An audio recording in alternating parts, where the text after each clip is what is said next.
నమస్తే RVS news కి స్వాగతం. ముందుగా ముఖ్యాంశాలు.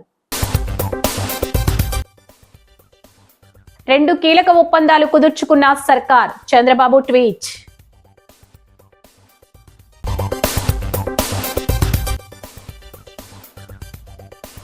కర్నూలు బస్సు ప్రమాదం, వెలుగులోకి షాకింగ్ సీసీటీవీ ఫుటేజ్.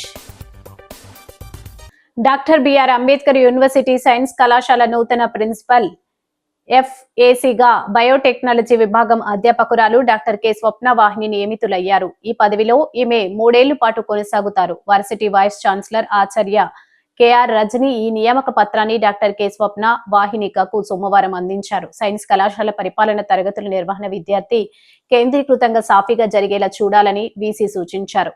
కాగా 2008లో ఏర్పడిన డాక్టర్ BRAUలో 10 ఏళ్ల తర్వాత 2018లో సైన్స్ కోర్సులో ప్రత్యేకంగా కళాశాల ఏర్పడింది. ఈ కళాశాలకు డాక్టర్ కె స్వప్న వాహిని 3వ ప్రిన్సిపల్గా వ్యవహరించనున్నారు. ఆంధ్ర యూనివర్సిటీలో PhD, ఖరగ్పూర్ IITలో MTech పూర్తి చేసి 2010లో డాక్టర్ BRAUలో అధ్యాపకురాలిగా కెరీర్ ప్రారంభించారు.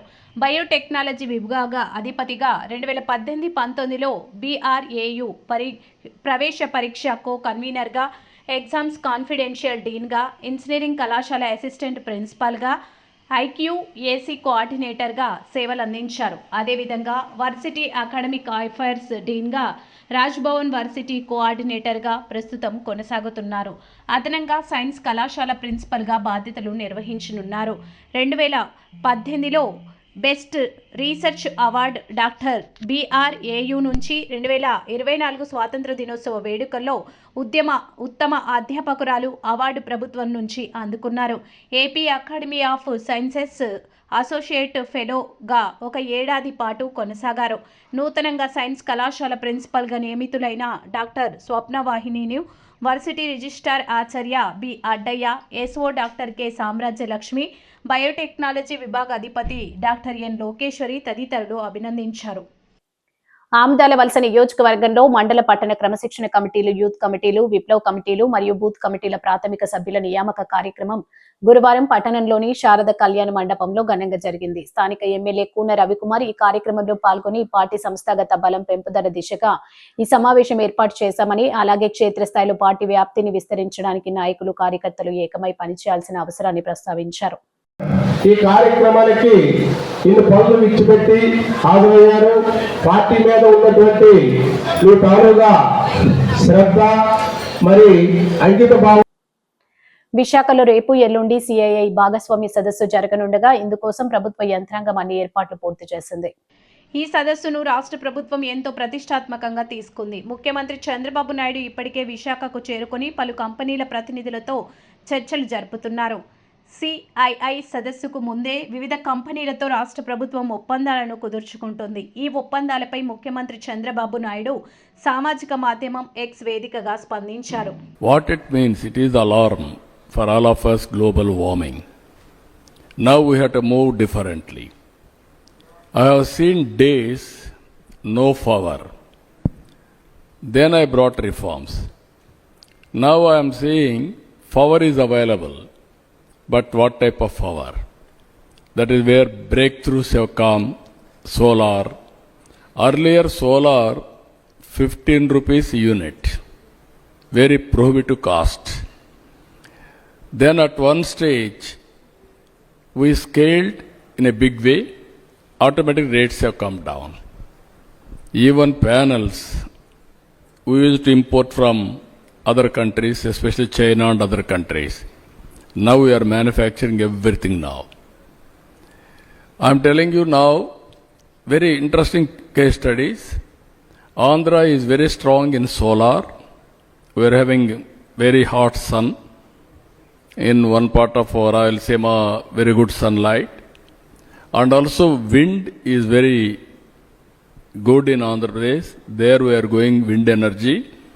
And also terrain of the area is so strong with water. I can go pumped storage. Long back, 3 decades back I started pumped storage, then reservoir project. Now we are going for pumped storage. And also battery as a balance. I am going for microgrids now. Even substation, I can go generation of power with a battery, distribution, grid will act as a balancing factor. You can ముఖ్యమంత్రి చంద్రబాబు నాయుడు గురువారం విశాఖను భవిష్యత్తు నగరంగా best tourism destination గా మార్చేందుకు రాష్ట్ర ప్రభుత్వం ప్రణాళికలు రూపొందిస్తుందని వెల్లడించారు. విశాఖలో వైస్ అడ్మిరల్ సంజయ్ బల్లాతో జరిగిన సమావేశంలో రాష్ట్రంలో నౌకాదళ కార్యకలాపాలకు ప్రభుత్వం తరపున సంపూర్ణ సహకారం అందిస్తామని ఆయన హామీ ఇచ్చారు. ప్రపంచ మధుమేహ దినోత్సవ పురస్కరించుకుని Kakinada trust hospital director doctor yes Ramakrishna మీడియాతో మాట్లాడారు. WHO థీమ్ ప్రకారం జీవిత దశలో మధుమేహం ఎందుకు వస్తుంది అనే వివరాలను తెలియజేస్తూ మధుమేహం ప్రతి వయసు వారికి ప్రభావితం చూపుతుందని, నేటి జీవనశైలి, ఆహారపు అలవాట్లు, వ్యాయామం లేకపోవడం, ఒత్తిడి ఇవి అన్నీ చిన్నపిల్లల నుంచి పెద్దవారి వరకు మధుమేహం వచ్చే అవకాశాలను పెంచుతున్నాయని అన్నారు.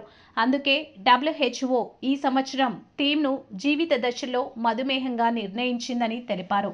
మధుమేహం వచ్చిన వారు ఎక్కువగా మూత్రం పోవడం, బరువు తగ్గటం, అలసట ఇలాంటి లక్షణాలు కనిపిస్తే వెంటనే పరీక్ష చేయాలని తెలిపారు. ప్రేక్షకులందరికీ నమస్కారాలు. నేను doctor Ramakrishna, director trust hospitals Kakinada. ప్రపంచ మధుమేహ వ్యాధి దినోత్సవం నవంబర్ 14వ తేదీని పురస్కరించుకుని మీకు డయాబెటీస్ గురించి చిన్న అవగాహన సూచనలు తెలియజేస్తున్నాను. ఈ ప్రపంచ మధుమేహ వ్యాధి ఈ సంవత్సరం world health organization WHO theme diabetes across life stages, అంటే జీవిత దశల్లో మధుమేహం. అంటే మధుమేహం ఏ ఒక్క వయసుకి చాలామంది అనుకున్నట్టు ఏదో పెద్దోళ్ళకి వచ్చే వ్యాధి కాదు. ఇది చిన్నపిల్లల్లో వస్తుంది, మిడిల్ ఏజ్ గ్రూప్లో వస్తుంది, యంగ్ అడల్ట్స్లో వస్తుంది, at the same time old ఏజ్లో కూడా రావచ్చు. గర్భిణీ స్త్రీల్లో కూడా ఈ మధుమేహ వ్యాధి వస్తూ ఉంటుంది. సో ఏ ఒక్క వయసు ఎవరు కూడా దీనికి రాదు అనుకోవడానికి లేదు. అయితే చిన్నపిల్లల్లో జనరల్గా ఎలా గుర్తించాల్సి ఉంటుందంటే, తరచుగా దాహం వేయడం, పిల్లలు ఈజీగా ఈవినింగ్ స్పోర్ట్స్ అది ఆడుకుంటున్నప్పుడు తొందరగా అలసిపోవడం, ఇంటికి వచ్చి చెప్తారు చాలా అలసటగా ఉందని. ఎక్కువగా ఆకలి వేయడం, బరువు తగ్గడం, వాళ్ళకి ఎక్కువగా టైప్ 1 డయాబెటీస్ ఉంటుంది, బరువు తగ్గడం, ఈ తరచుగా మూత్రం వెళ్ళడం, ఈ సిమ్టమ్స్ కనిపించినప్పుడు పిల్లల్లోని వెంటనే స్పెషలిస్ట్ డాక్టర్ ఎదురు పెడియాట్రిషియన్ దగ్గరికి కానీ ఫిజిషియన్ దగ్గరికి కానీ వెళ్ళి చూపించి వాళ్ళకి ఈ షుగర్ ఉందా లేదా అన్నది నిర్ధారించుకోవాల్సిన అవసరం ఉంది. కమింగ్ టు మిడిల్ ఏజ్డ్, మనం చూస్తున్నాం యవ్వన ప్రాయంలోని ఈ జంక్ ఫుడ్స్ ఎక్కువగా తీసుకోవడం, స్ట్రీట్ ఫుడ్స్ రోజు రోజుకి అన్కౌంటర్లు విపరీతంగా పెరిగిపోతున్నాయి. అంతేకాకుండా ఈ శీతల పానీయాలు, షుగరీ డ్రింక్స్, ఎక్కువగా మొబైల్లో ఉండి కదలకపోవడం, వ్యాయామం చేయకపోవడం పిల్లలు, ఈ అన్నిటి వల్ల కూడా ఈ ఇన్సులిన్ సెన్సిటివిటీ అంటారండి. ఇన్సులిన్ మన బాడీలో ఉత్పత్తి అయినా సరే దాని ఎఫెక్ట్ సరిగ్గా లేక కూడా కొంతమంది దానికి తోడు జన్యుపరమైన కారణాల వల్ల ఈ డయాబెటిక్కి గురవుతున్నారు. అంతేకాకుండా వచ్చిన వాళ్ళు కూడా కంట్రోల్లో లేకపోవడానికి ఇవన్నీ కూడా దోహదకారి అవుతున్నాయి. ఇర్రెగ్యులర్గా యువతలోని ముఖ్యంగా జాబ్ చేస్తున్న వాళ్ళలోని ఇర్రెగ్యులర్గా చేయడము, ఎక్కువ పని ఒత్తిడికి గురవ్వడము, ఎక్కువగా ఒకే సీట్లో కూర్చుని వైట్ కాలర్ జాబ్స్లోని నైట్ టైం మొబైల్స్ అయితే ఏంటి, స్ట్రెస్ వల్ల అయితే ఏంటి, సరిగ్గా నిద్ర లేకపోవడం, ఈ అన్నింటి వల్ల కూడా ఈ స్ట్రెస్ లెవెల్స్ పెరిగి మన బాడీలో ఇందాక చెప్పినట్టు మన బాడీలో ఉత్పన్నమవుతున్న ఇన్సులిన్ రెసిస్టెంట్, అంటే ఇన్సులిన్స్ టార్గెట్ ఆర్గాన్స్లోని పనిచేయక వాళ్ళలో షుగర్ లెవెల్స్ అవి పెరగడం జరుగుతుందండి. గర్భిణీలు కూడా HIV ఎయిడ్స్ పై అవగాహన ర్యాలీ. ఆదిత్య డిగ్రీ మరియు పీజీ కళాశాలల జాతీయ సేవా పథకం ప్రత్యేక శిబిరం కార్యక్రమంలో భాగంగా HIV ఎయిడ్స్ పై అవగాహన సదస్సు మరియు ర్యాలీ కార్యక్రమాన్ని నిర్వహించినట్లు ఆదిత్య డిగ్రీ మరియు పీజీ కళాశాల academic director doctor BEVL Naidu తెలిపారు. ఆదిత్య డిగ్రీ కళాశాల SSS విభాగం కరుకుదురు గ్రామంలో నిర్వహిస్తున్న ప్రత్యేక శిబిర కార్యక్రమంలో భాగంగా హెచ్ఐవి ఎయిడ్స్ అవగాహన ఫ్లాష్ మాబ్ కార్యక్రమాన్ని నిర్వహించారు. ఈ అవగాహన కార్యక్రమానికి విచ్చేసిన intensified IEC awareness campaign project manager Durga Bhavani HIV AIDS వ్యాధి ఎలా వస్తుంది, ఎలా వ్యాపించదు, హెచ్ఐవి ఎయిడ్స్ రాకుండా ఎటువంటి జాగ్రత్తలు తీసుకోవాలి, హెచ్ఐవి ఎయిడ్స్ వ్యాధిగ్రస్తుల పట్ల వివక్షత చిన్నచూపు లేకుండా ఎలాగా సమాజంలో కలిసి జీవించాలి, హెచ్ఐవి ఎయిడ్స్ క్షయవ్యాధి సంబంధం గురించి, సుఖ వ్యాధులు మరియు చికిత్స గురించి, కండోమ్ యొక్క ఉపయోగం గురించి, హెచ్ఐవి ఎయిడ్స్ చట్టం 2017, ఏఆర్టీ మందుల లభ్యత, నాకో యాప్ టోల్ ఫ్రీ నెంబర్ 1097 గురించి విద్యార్థులకు, గ్రామ ప్రజలకు తెలిపారు. కరుకుదురు ఎంహెచ్పిఎం సుధారాణి మాట్లాడారు. ఈ కార్యక్రమంలో ఎస్ఎస్ఎస్ ప్రోగ్రాం అధికారులు తేజేశ్వరరావు, డి అశ్విని, గ్రామస్తులు మరియు ఎస్ఎస్ఎస్ వాలంటీర్లు పాల్గొన్నారు. ఆదిత్య మహిళా డిగ్రీ కళాశాల కాకినాడ జాతీయ సేవా పథకం యూనిట్ 2 ఆధ్వర్యంలో పనసపాడు గ్రామం సామర్లకోట మండలంలో వారం రోజులు ప్రత్యేక సేవా శిబిరాన్ని నిర్వహిస్తున్నట్లు పనసపాడు గ్రామ సర్పంచ్ శ్రీ చీకట్ల వెంకటేష్, కళాశాల ప్రిన్సిపల్ శ్రీమతి కె కరుణ తెలిపారు. ఈ కార్యక్రమంలో పెనుమర్తి రోడ్ నందు ఉన్న శ్రీ కిరణ్ కంటి ఆసుపత్రి వారి ఆధ్వర్యంలో ఈరోజు ఉదయం ఉచితంగా కంటి పరీక్ష శిబిరాన్ని నిర్వహించారు. పద్మశ్రీ డాక్టర్ సంకురాత్రి చంద్రశేఖర్ సేవానుగుణంగా ఈ ఉచిత వైద్య శిబిరంలో కంటి పరీక్షలు నిర్వహించి అవసరమైన వారికి ఉచితంగా ఆపరేషన్స్ నిర్వహించి చేయూత అందించుటకు తోడ్పడ్డారు అని సర్పంచ్ శ్రీ చీకట్ల వెంకటేష్ తెలిపారు. ఈ కార్యక్రమంలో దాదాపు 100 మంది వరకు పనసపాడు గ్రామ ప్రజలు వైద్య శిబిరంలో లబ్ధి పొందారు అని కళాశాల ప్రిన్సిపల్ శ్రీమతి కె కరుణ తెలిపారు. ఇదే రోజు మధ్యాహ్నం పరిసరాల పరిశుభ్రత అవగాహన ర్యాలీ చేపట్టినట్టు తెలిపారు.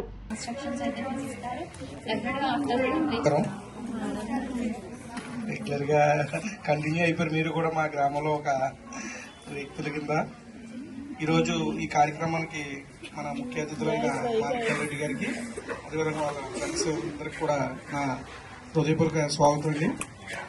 ముఖ్యంగా ఈ ఆదిత్య కాలేజ్ వాళ్ళు ఎన్ఏసి కార్యక్రమానికి ఉండి విధానం బట్టి ఉంటుంది. మన ఆరోగ్యం ఇచ్చే కూడా ఈ శానిటేషన్ అన్నది ఒక భాగస్వామ్యం అవుతుంది. మనం ఎంత క్లీన్ గా ఉంటామో అదేవిధంగా మన ఇల్లు మన పరిసరాలు కూడా అంతే శుభ్రంగా ఉండాలి. మనం ఆ శుభ్రతను పాటిస్తుంది. మనం ఎంత బ్లీచింగ్ వెళ్ళుకున్నా సరే పంచాయతీ నుంచి మనం కొంతవరకు ఇవ్వగలం. మొత్తం అంతా రోజు ప్రతి ఇంటికి వెళ్ళి మనం చేయలేం. కొన్ని ఏరియాలకి కొన్ని సందర్భాల్లోనే మన ఆర్థిక వనరులను బట్టి మనం చేయగలం. ముఖ్యంగా వాళ్ళు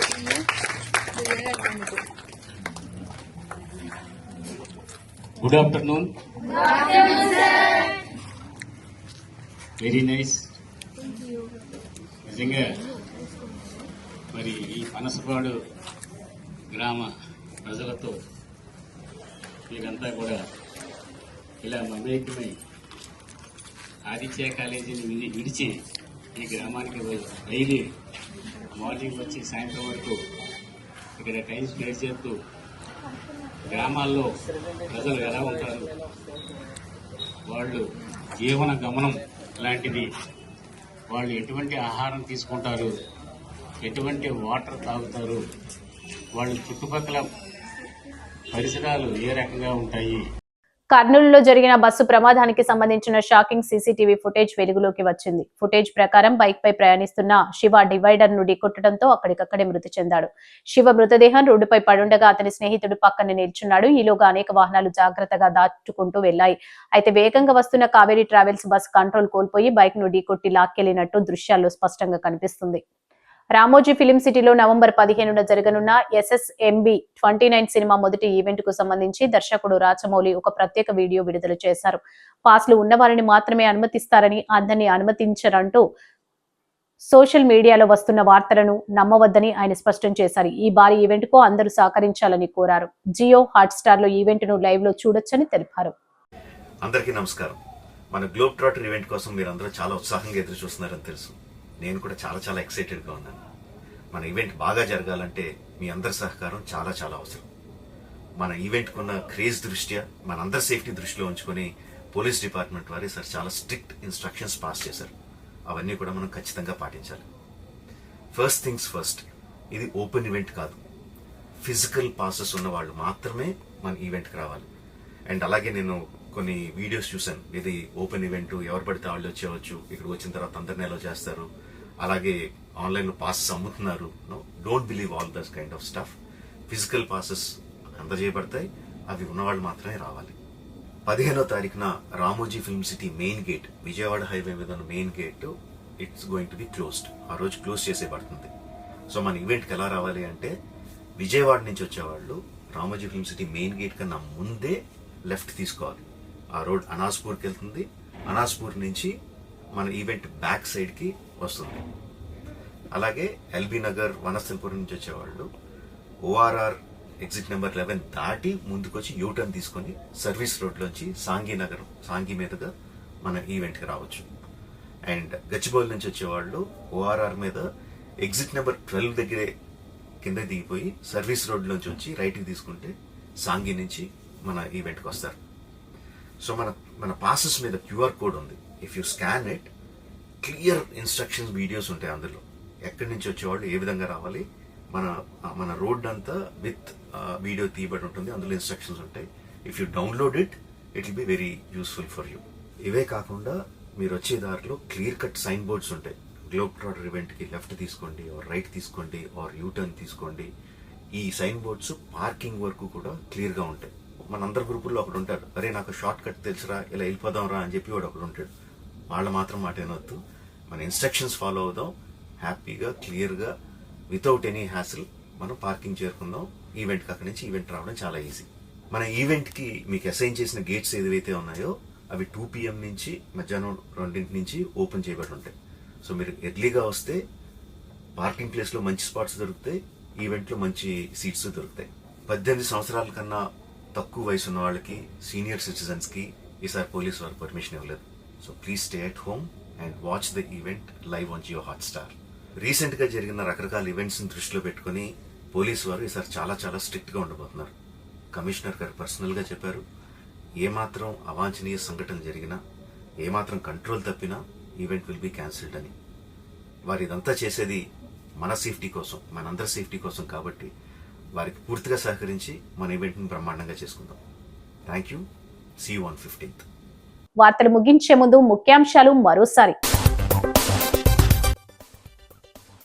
2 కీలక ఒప్పందాలు కుదుర్చుకున్న సర్కార్, చంద్రబాబు ట్వీట్.